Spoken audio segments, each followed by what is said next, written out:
Italy के दिल में एक ठंडक आपकी रीढ़ की हड्डी तक जाती है।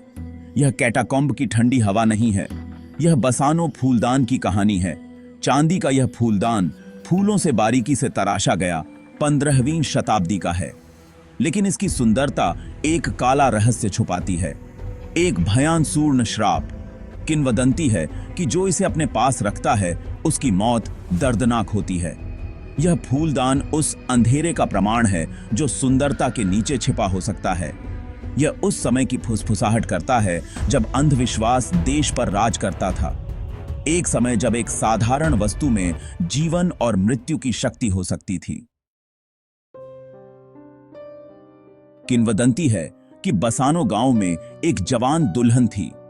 उसे अपनी शादी के दिन यह उत्तम फूलदान उपहार में दिया गया था, लेकिन किस्मत को कुछ और ही मंजूर था। दिन पूरा होने से पहले ही वह मृत पाई गई। उसके पीले बेजान हाथों में फूलदान जकड़ा हुआ था। जैसे ही उसने अपनी आखिरी सांस ली, उसने एक खौफनाक बात कही, कोई और उसके कीमती फूलदान पर कभी कब्जा नहीं कर पाएगा। उसके शब्दों में एक ऐसा अंधेरा गूंज रहा था जिसने सुनने वालों की रीढ़ की हड्डी को हिलाकर रख दिया। क्या यह कर्ज था या मरती हुई औरत की बड़बड़ाहट? सदियों तक फूलदान गायब रहा। कुछ लोगों का मानना था कि इसे दफनाया गया था, कर्ज को रोकने के लिए छिपाया गया था। दूसरों ने फुसफुसाते हुए कहा कि इसने पहले ही नए शिकार बना लिए हैं, उनकी किस्मत अज्ञात है। फिर 20वीं शताब्दी में फूलदान फिर से सामने आया। यह एक अनसुने मालिक के हाथ में दिखाई दिया। इसके तुरंत बाद त्रासदी आ गई। मालिक की रहस्यमय तरीके से मृत्यु हो गई। फूलदान ने हाथ बदले, एक बदकिस्मत आत्मा से दूसरी आत्मा तक। हर बार मौत पीछे पीछे आती रही।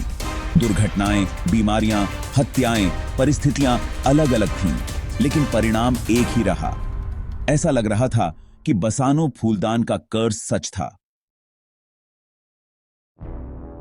जैसे जैसे शरीर की गिनती बढ़ती गई, वैसे वैसे डर भी बढ़ता गया। यह डर केवल एक वस्तु से जुड़ा था, एक प्राचीन फूलदान से, जो अपने मालिकों के लिए अभिशाप बन गया था।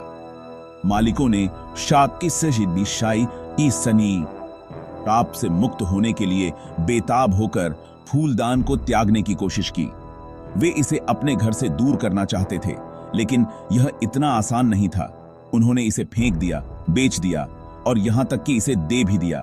लेकिन हर बार यह फूलदान किसी न किसी तरह वापस आ जाता था। यहां तक कि इसे दे भी दिया, लेकिन यह हमेशा वापस आ जाता था, जैसे कि यह अपने मालिकों से बंधा हुआ हो, लेकिन यह हमेशा वापस आ जाता था। यह फूलदान एक वफादार पालतू जानवर की तरह था, जो अपने मालिक के पास लौट आता था। एक वफादार पालतू जानवर की तरह जो अपने मालिक के पास लौट आता है, चाहे वह उसे कितनी भी दूर क्यों न भेज दे, या शायद रात में पीछा करने वाले की तरह जो कभी भी अपनी नजरें नहीं हटाता। इसने अपना रास्ता वापस खोज लिया। यह फूलदान हमेशा अपने मालिक के पास लौट आता था, चाहे वे इसे कितनी भी दूर क्यों न फेंक दें। एक मालिक फूलदान की बुराई के बारे में आश्वस्त होकर एक नोट भी रखता था। उसने श्राप की चेतावनी दी ताकि कोई और इस अभिशाप का शिकार न बने। उसने श्राप की चेतावनी दी, जो कोई भी इसे ढूंढे उसे सावधान रहने के लिए कहा, लेकिन दलील को नजरअंदाज कर दिया गया। जो कोई भी इसे ढूंढे उसे सावधान रहने के लिए कहा, लेकिन दलील को नजरअंदाज कर दिया गया। लोग इस चेतावनी को गंभीरता से नहीं लेते थे, लेकिन दलील को नजरअंदाज कर दिया गया। हताशा में कुछ लोग कहते हैं कि आखिरी मालिक ने फूलदान को दफना दिया था। हताशा में कुछ लोग कहते हैं कि आखिरी मालिक ने फूलदान को दफना दिया था। उन्होंने इसे पवित्र भूमि में गहराई में छिपा दिया ताकि इसकी बुराई को हमेशा के लिए रोका जा सके। पवित्र भूमि में गहराई में छिपा हुआ यह फूलदान अब भी एक रहस्य बना हुआ है। लोग कहते हैं कि इसकी बुराई को रोकने की उम्मीद में इसे दफनाया गया था। अंततः इसकी बुराई को रोकने की उम्मीद में। लेकिन क्या यह वास्तव में खत्म हो गया है या यह फूलदान फिर से लौट आएगा? यह सवाल अब भी अनुत्तरित है। भाग 5, संदेह की फुसफुसाहट। भयावह कहानियों के बावजूद कुछ लोग संशय में हैं।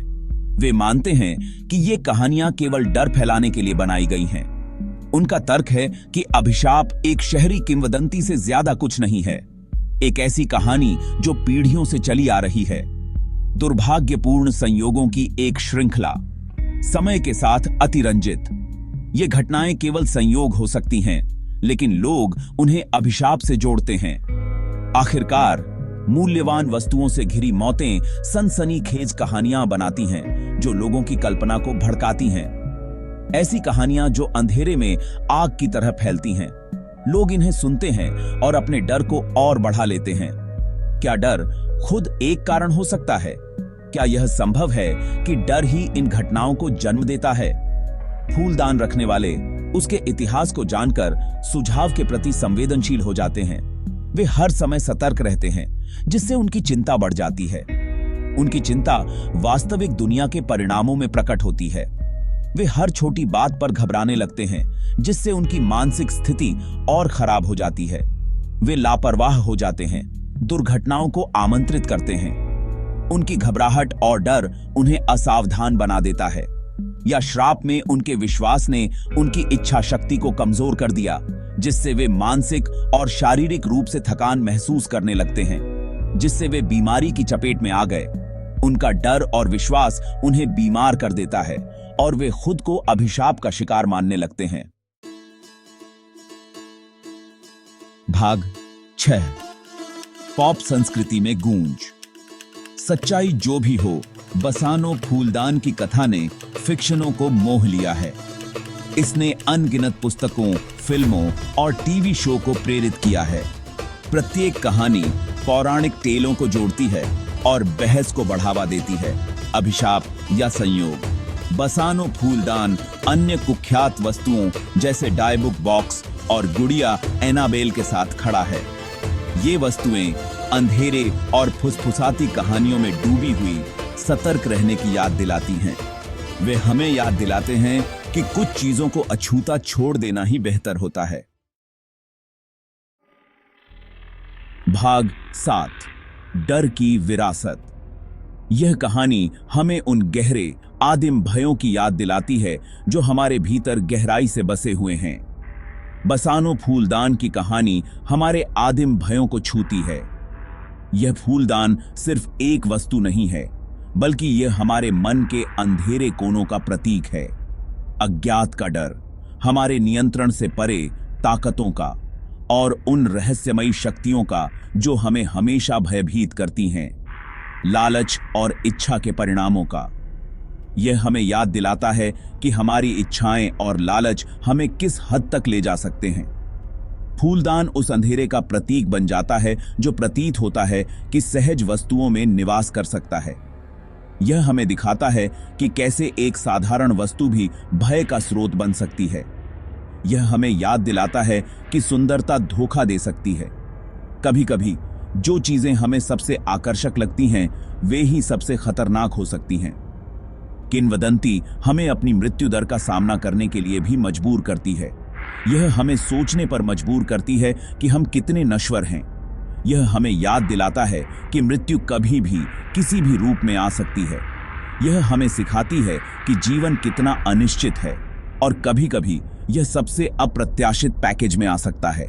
यह हमें बताता है कि हमें हमेशा तैयार रहना चाहिए। चांदी का एक सुंदर ढंग से तैयार किया गया फूलदान, जिसे फूलों से बारीकी से उकेरा गया है।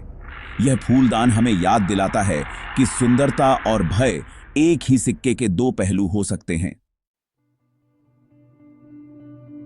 भाग 8। अज्ञात का अल्योर। बसानो फूलदान के साथ स्थायी आकर्षण एक गहरी मानवीय आवश्यकता को इंगित करता है। खुद से परे किसी चीज पर विश्वास करने की जरूरत। तर्क और तर्क से संचालित दुनिया में एक शापित वस्तु का विचार अलौकिक में एक झलक प्रदान करता है। हम शापों पर विश्वास करें या न करें, इस तरह की कहानियां हमें मोहित कर लेती हैं। वे सांसारिकता से एक रोमांचकारी पलायन प्रदान करते हैं। वे हमें मानव प्रकृति के अंधेरे पक्ष और उन रहस्यों का पता लगाने की अनुमति देते हैं जो हमारी समझ से परे हो सकते हैं।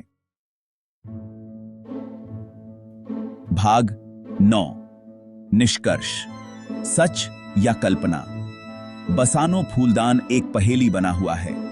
एक ठंडी याद दिलाता है कि कुछ रहस्यों को दफन ही रहने देना सबसे अच्छा है। चाहे अंधविश्वास का उत्पाद हो या अंधेरे का असली पात्र, इसकी कथा बनी रहती है। यह विश्वास की शक्ति का एक शानदार अनुस्मारक है और अज्ञात का स्थायी अल्योर। क्या आपकी हिम्मत है फूलदान देखने की, इसकी सुंदरता को निहारने और उसके कर्स की ठंडक को महसूस करने के लिए? या आप चेतावनियों पर ध्यान देंगे और बसानो फूलदान के रहस्यों को अछूता छोड़ देंगे?